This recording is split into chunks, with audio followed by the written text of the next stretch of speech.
খুবই কাছে চলে এসেছি। আর 4 কিলোমিটার। কত ভেড়া ঘুরে বেড়াচ্ছে।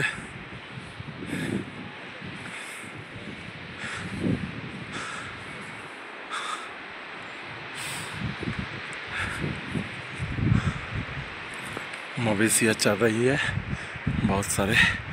এখানে स्नो लेपर्ड भी আছে और भालुक भी देखते पाওয়া যায়। পাহাড়ি ছাগল বলে এক রকমের ছাগল হয়, যারা এই পাহাড়ের খাড়া গা বেয়ে উপরে ওঠে, ওদেরকে ভেড়াল বলে। যদি এখনো পর্যন্ত একটা ভেড়াল আমি দেখতে পাইনি।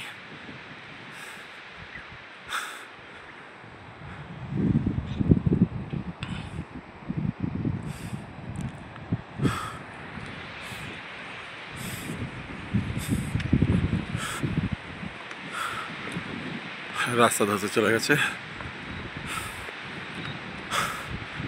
আর একটু পরে ভিডিও করছি।